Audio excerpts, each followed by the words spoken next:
ವೇಣು ಮೋಟರ್ಸ್ನಲ್ಲಿ ಗಾಡಿನ ತೊಗೊಂಡಿದ್ದೀನಿ.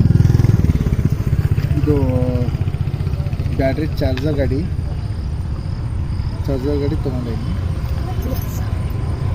60,000 ರೂಪಾಯಿ ಬಿದ್ದಿತ್ತು ಗಾಡಿಗೆ. ಚೆನ್ನಾಗೈತಿ ಗಾಡಿ, ಹೊಡ್ಲಿಕ್ಕೂ ಚೆನ್ನಾಗಿದೆ. ಹೆಣ್ಮಕ್ಳಿಗಂತೂ ಭಾರಿ ಮಾಡಿಸ್ದಂಗಿದೆ.